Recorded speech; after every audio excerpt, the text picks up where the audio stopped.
मेरे साथ बोलिए, भारत माता की। अरे भाई, कर्नाटक में पूर्ण बहुमत की भाजपा सरकार बनानी है या नहीं बनानी है? अरे जोर से बोलो, बनानी है या नहीं बनानी है? तो ऐसी आवाज नहीं चलेगी। मेरे साथ दोनों हाथ उठाइए, उठाइए दोनों हाथ। पूर्ण बहुमत की सरकार के संकल्प की मुट्ठी बीचिए और प्रचंड आवाज से बोलिए, भारत माता की, भारत माता की। मंच पर उपस्थित भारतीय जनता पार्टी के वरिष्ठ नेता और राज्य के पूर्व मुख्यमंत्री श्रीमान येदियुरप्पा जी, हमारे कर्नाटक के लोकप्रिय मुख्यमंत्री, जिन्होंने अभी अभी एक कल्याण कर्नाटक के लिए अपने बजट में हजारों करोड़ रुपया देने का काम किया है, ऐसे बसवराज बोम्मई जी, हमारे प्रदेश अध्यक्ष नलिन कुमार कटील जी, पूर्व मुख्यमंत्री जगदीश शेट्टर जी, केंद्रीय मंत्री भगवंत खुबा जी, हमारे सांसद श्री उमेश यादव जी, श्री प्रभु चौहान जी, परिवहन विभाग के मंत्री श्री बी श्रीरामुलु जी, रघुनाथ मलकापुरे जी, सिद्धराजू जी, श्री रवि कुमार प्रदेश महासचिव, श्री राजकुमार तेलकुर माननीय विधायक जी, यहाँ के लोकप्रिय विधायक खड़े हो जाओ भाई, सानू सालगार जी, हमारी सहप्रभारी, इसी को चुनना है आपको, हमारी सहप्रभारी बहन डीके अरुणा जी, और आज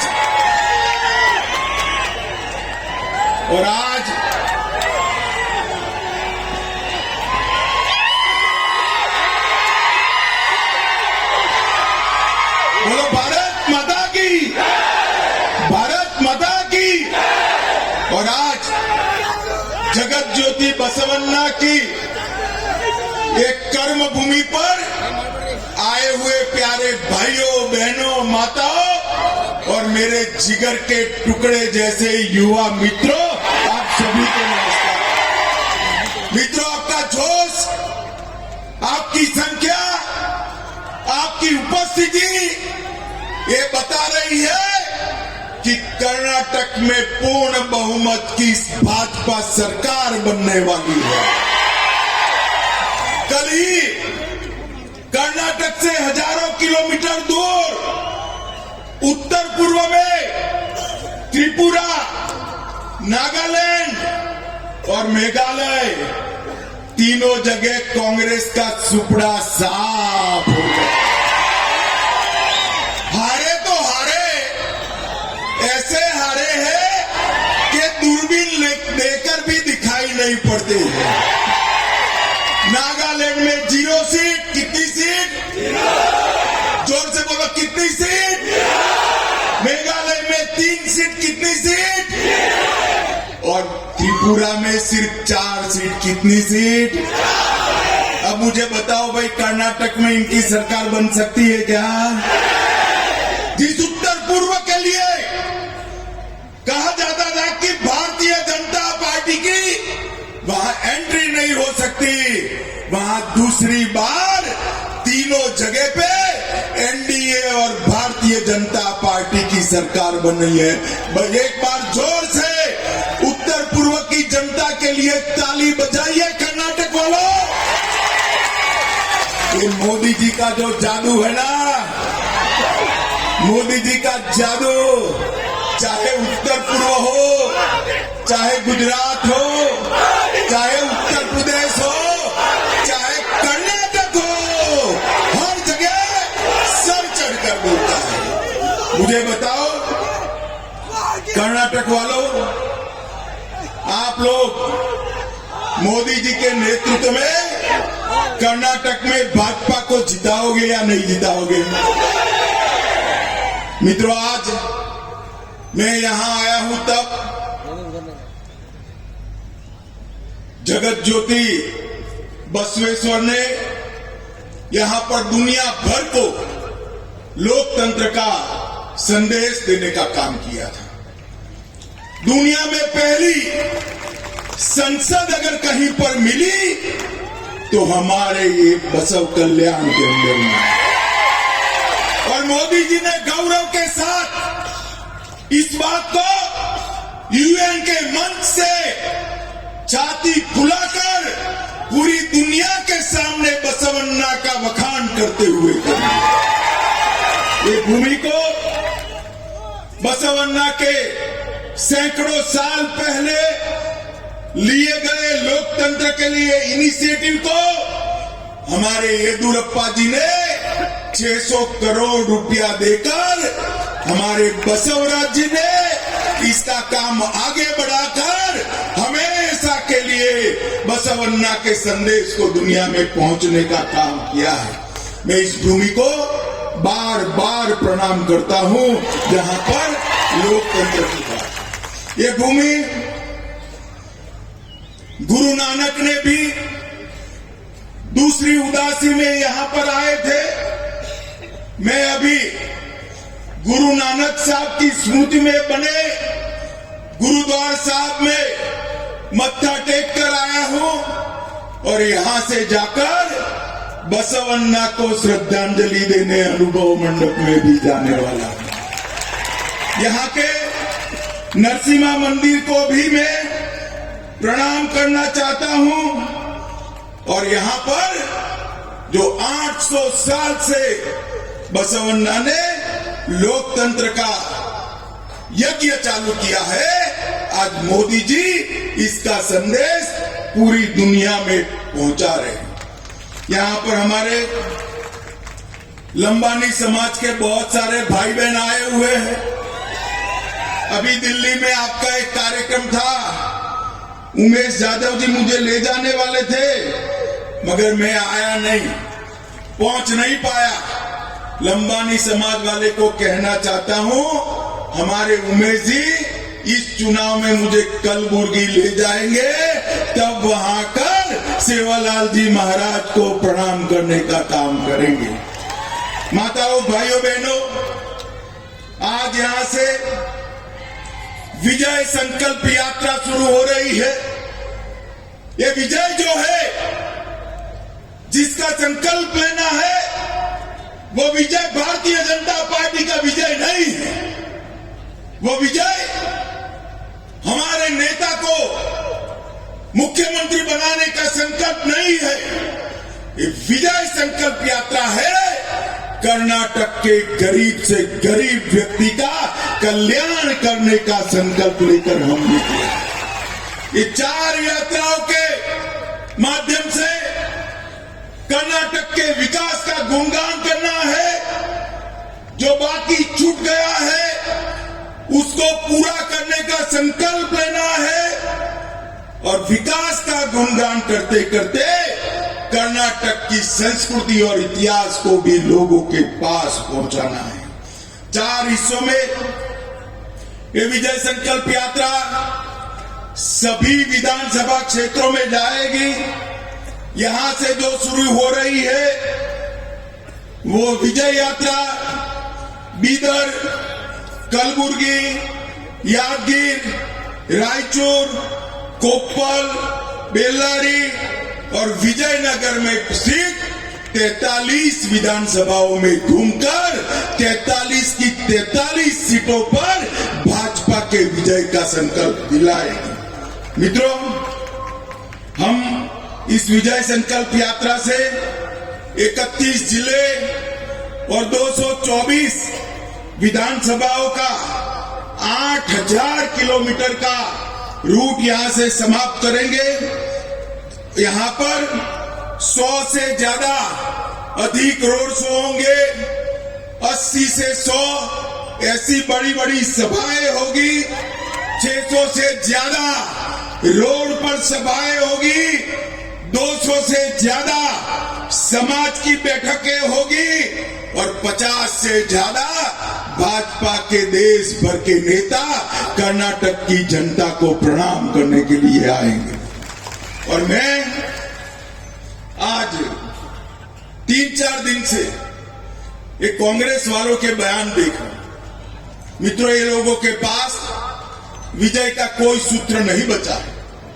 राहुल गांधी के नेतृत्व में एक कांग्रेस पार्टी, इसका स्तर दिन प्रतिदिन गिरता जा रहा है। क्या नारे लगा रहे हैं, क्या नारे लगा रहे हैं? मोदी तेरी कब्र खुदेगी, ये आप पार्टी वाले कहते हैं। मोदी तुम मर जाओ। अरे भाई, आपके कहने से क्या होता है? ऐसा कहने से ईश्वर आपकी नहीं सुनेगा, क्योंकि 130 करोड़ की जनता मोदी जी के लंबे आयुष्य के लिए प्रार्थना। और सुन लीजिए कांग्रेस वालों, राहुल गांधी जी ने जो सूचना दी हो आपको, सिद्धरमैया जी भी सुन ले, डीके शिव कुमार भी सुन ले। जितना कीचड़ मोदी जी पर उछालोगे, कमल इतना खिल कर बाहर, क्योंकि कमल का तो स्वभाव ही है कीचड़ के बीच में सुगंध फैलाने का। आप जितना भी गाली मोदी जी को बोलोगे, कभी भी आप सफल नहीं हो पाओगे। मुझे बताओ भाइयों, माताओं, बहनों, ऐसी मोदी जी के लिए अपशब्द उपयोग करने वाली कांग्रेस पार्टी को वोट देना चाहिए क्या? जोर से बोलो, देना चाहिए क्या? मैं कहता हूं आप सभी को इस संदेश को कल्याण कर्नाटक के घर घर तक पहुंचाइए, जो विकास की बात नहीं करते हैं और समग्र दुनिया में भारत का यशोगान बढ़ाने वाले प्रधानमंत्री जी के लिए मरने की कामना करते हैं। ऐसे लोगों को राजनीति में जगह नहीं देनी चाहिए। माताओं, भाइयों, बहनों, आज मैं यहां आया हूं तब सरदार पटेल को भी आदर के साथ प्रणाम करना चाहता हूं कि सरदार न होते तो हमारा पहले का नाम जो था हैदराबाद कर्नाटक, वो शायद आजाद ही न हुआ होता। आजादी न, सरदार पटेल थे जिन्होंने हैदराबाद पुलिस एक्शन कर निजाम को घुटने के बल गिराकर देश को आजाद करने का काम किया है। और मित्रों, हमने इसीलिए कर्नाटक के एक हिस्से का नाम, जब येदियुरप्पा जी मुख्यमंत्री थे, तब हैदराबाद कर्नाटक से बदलकर कल्याण कर्नाटक करने का काम किया। ये समग्र क्षेत्र का कल्याण करने की जिम्मेदारी भारतीय जनता पार्टी की है। हमारी सरकार ने आर्टिकल 371J को रिलीजियसली पालन करने का काम किया है। हमारी सरकार ने पहले 3000 करोड़ रुपया दिया था स्पेशल पैकेज, और इस बजट में, जोर से ताली बजाना, इस बजट में बसवराज जी ने 5000 करोड़ रुपया देने का काम किया। मैं पूछना चाहता हूं सिद्धरमैया जी ने, क्या आपने क्या किया था? आपने केवल और केवल दिल्ली के एक परिवार के लिए एटीएम बनकर भ्रष्टाचार का पैसा दिल्ली पहुंचाने का काम किया है। मित्रों, ऐसे लोगों को मौका नहीं देना चाहिए। मुझे बताइए, राजनीति के अंदर, लोकतंत्र के अंदर किसी भी पार्टी पर एक परिवार का कब्जा होना चाहिए क्या? जोर से बोलिए, होना चाहिए। जेडीएस और कांग्रेस दोनों परिवारवादी पार्टियां हैं, वो कभी कर्नाटक का कल्याण नहीं कर सकती है। और मित्रों, ये जेडीएस को तो जो 25-30 सीटें मिलती है ना, लेकर सीधा कांग्रेस की गोदी में बैठ जाते हैं। आपका वोट वेस्ट जाता है, वेस्ट जाता है। हमने यहां पूर्ण बहुमत की सरकार बनानी चाहिए, भारतीय जनता पार्टी की सरकार बनानी। एक और भारतीय जनता पार्टी की राष्ट्रभक्तों की फौज है, तो दूसरी ओर टुकड़े टुकड़े गैंग का समर्थन करने वाली है कांग्रेस पार्टी। एक और हम यहां पर रानी अबक्का, मतकारी नायक और कैंपे गौड़ा का सम्मान करने वाले लोग हैं, तो दूसरी ओर पीएफआई के आतंकवादियों को समर्थन करने वाली कांग्रेस पार्टी है। माताओं, भाइयों, बहनों, मैं आपको पूछने आया हूं, मोदी जी ने पीएफआई पर बैन लगाया, ठीक किया या नहीं किया? जरा जोर से बोलो, ठीक किया या नहीं किया? मित्रों, ये डबल इंजन सरकार जो डबल स्पीड से काम कर रही है, उसको आप एक बार मौका दीजिए। मित्रों, हमने इस क्षेत्र के लिए ढेर सारे काम किए हैं और कांग्रेस पार्टी के नेताओं का भी कांग्रेस ने बहुत अपमान किया है। निजलिंगप्पा थे, तब इंदिरा बहन थी। निजलिंगप्पा को समाप्त करने का काम इंदिरा बहन ने किया। वीरेंद्र पाटिल जी थे, बड़े कद्दावर नेता थे, उनको एयरपोर्ट पर अपमानित करने का काम राजीव गांधी ने किया। इंदिरा जी, राजीव जी और अब राहुल जी आए। कर्नाटक को सम्मान मिल सकता है क्या भाई? मिल सकता है क्या? मिल सकता है। कर्नाटक को सम्मान देने का काम भारतीय जनता पार्टी ही कर सकती है। अभी येदियुरप्पा जी के जन्मदिन पर मोदी जी आए थे और जिस प्रकार से श्री येदियुरप्पा जी के जीवन का उन्होंने लोगों के सामने दर्शन रखा और जिस प्रकार से उनका सम्मान किया, ये सभी राजनीतिक दलों के लिए सीखने जैसी बात है कि बुजुर्ग नेताओं का, बड़े नेताओं का, लोकप्रिय नेताओं का सम्मान किस प्रकार से किया जाता है। माताओं, भाइयों, बहनों, मैं यहां आया हूं तब कहना चाहता हूं, भारतीय जनता पार्टी की मोदी सरकार ने 80 करोड़ गरीबों के लिए ढेर सारे काम किए हैं। करोड़ों लोगों को घर देने का काम किया। इतनी सारी माताएं बहनें हैं, जोर से ताली बजाना।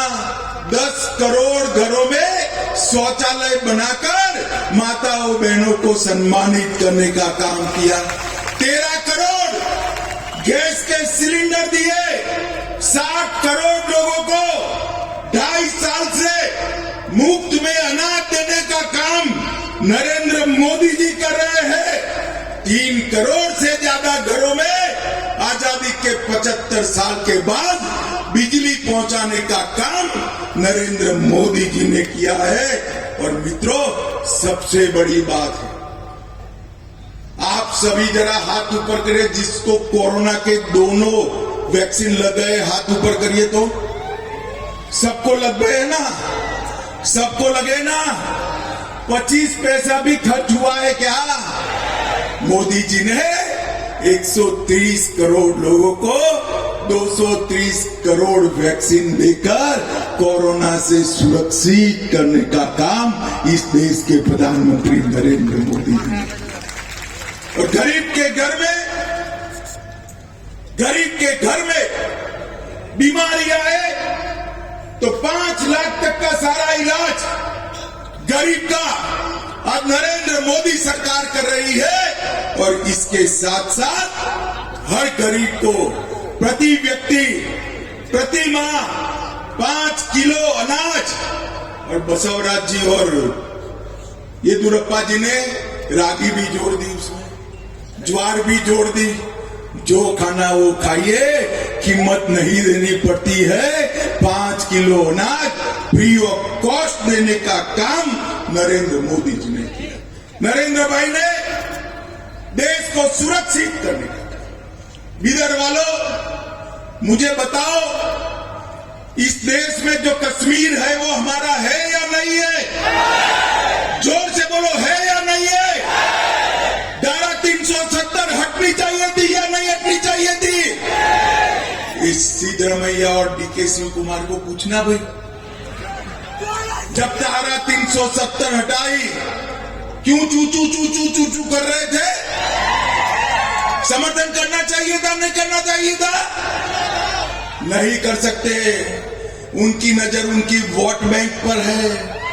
मालूम है ना कौन सी वोट बैंक है उनकी? अरे मालूम है या नहीं है? अरे हम भारतीय जनता पार्टी के कार्यकर्ता है, वोट बैंक से नहीं डरते हैं। देश की सुरक्षा सबसे पहले है। मोदी जी ने धारा 370 को हटा दिया और हटाए तब ये कांग्रेस वाले, जेडीएस वाले भाषण करते थे, रक्तपात हो जाएगा, खून की नदियां बहेगी।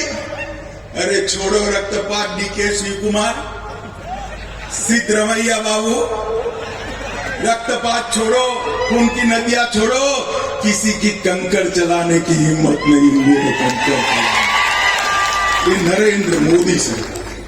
मित्रों, मैं पूछने आया हूं, राम मंदिर बनना चाहिए या नहीं बनना चाहिए? सुना ही नहीं पड़ता है। बनना चाहिए या नहीं बनना चाहिए? सालों से ये कांग्रेस वाले जहां श्री राम का जन्म हुआ था, वो जगह पर राम मंदिर बनाने के मुद्दे को अटका रहे थे, लटका रहे थे, भटका रहे थे। एक दिन मोदी जी ने बड़े सवेरे राम मंदिर का शिलान्यास कर दिया और वहां भव्य राम मंदिर बना।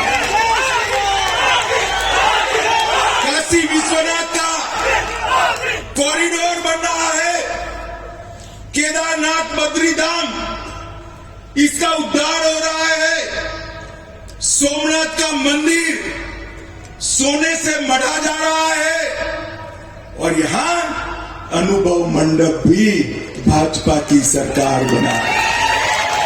हमारी सांस्कृतिक विरासत को हमने आगे बढ़ाने का काम हमने किया है।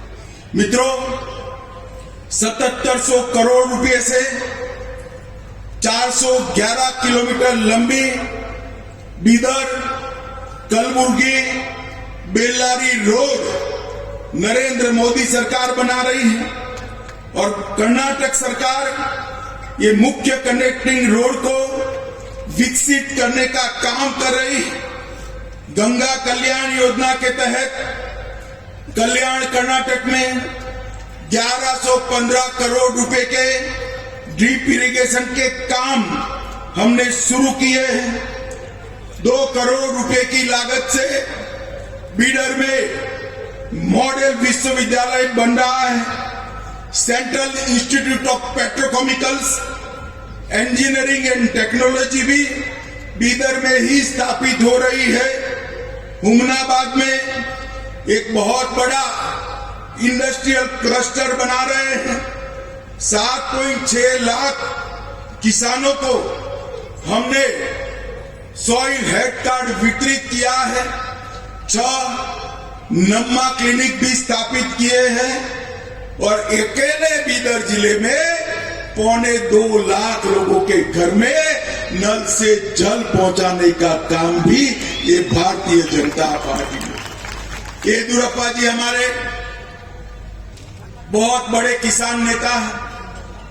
मोदी जी ने देश के हर किसान को, कर्नाटक के हर किसान को हर साल 6,000 रुपया बैंक अकाउंट से भेजकर छोटे किसानों के कल्याण का काम किया है।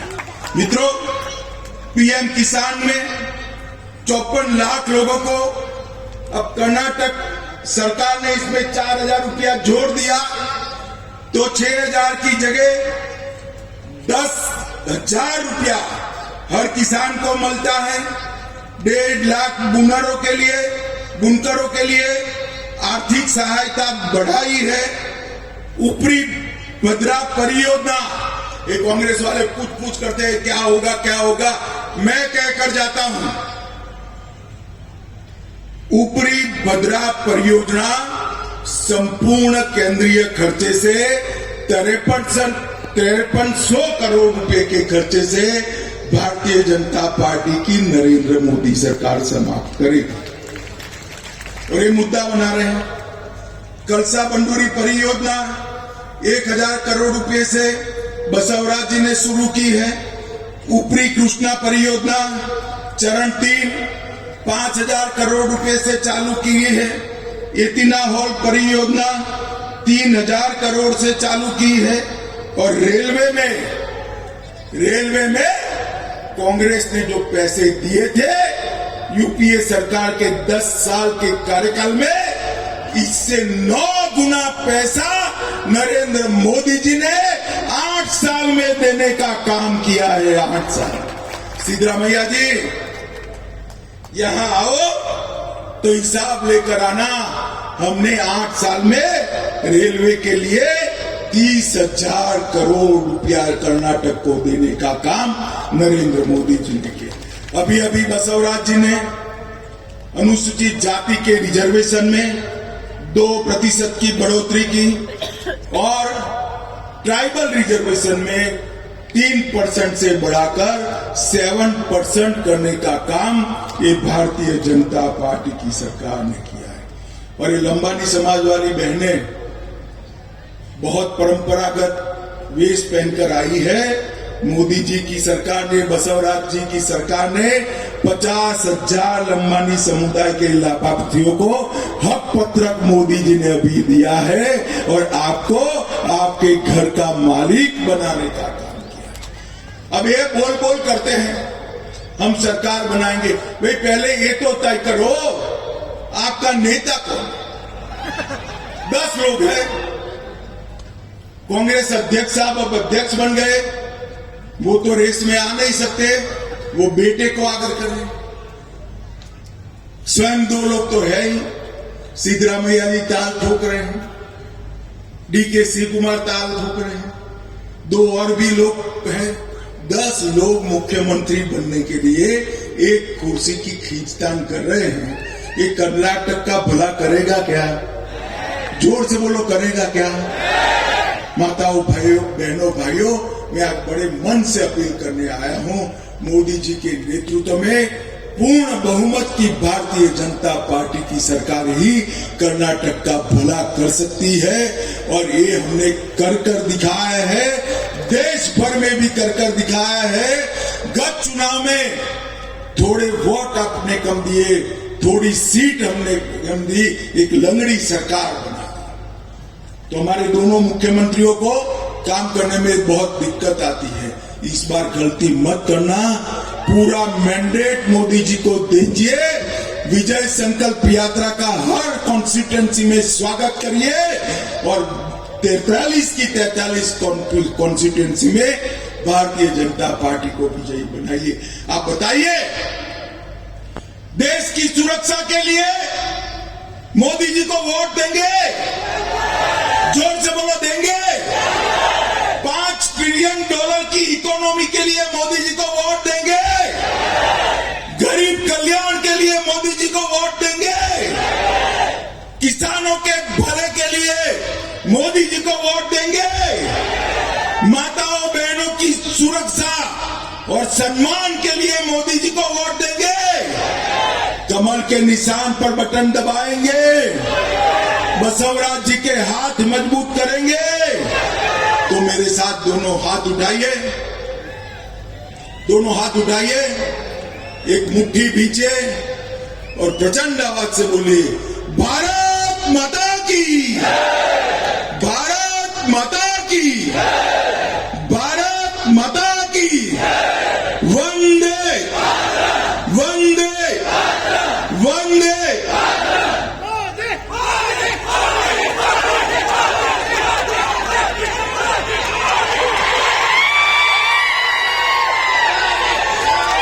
धन्यवाद माननीय गृह मंत्री जी को। अब मैं जिले के अध्यक्ष शिवानंद मंटालकर से अनुरोध करता हूं कि धन्यवाद अर्पित करें।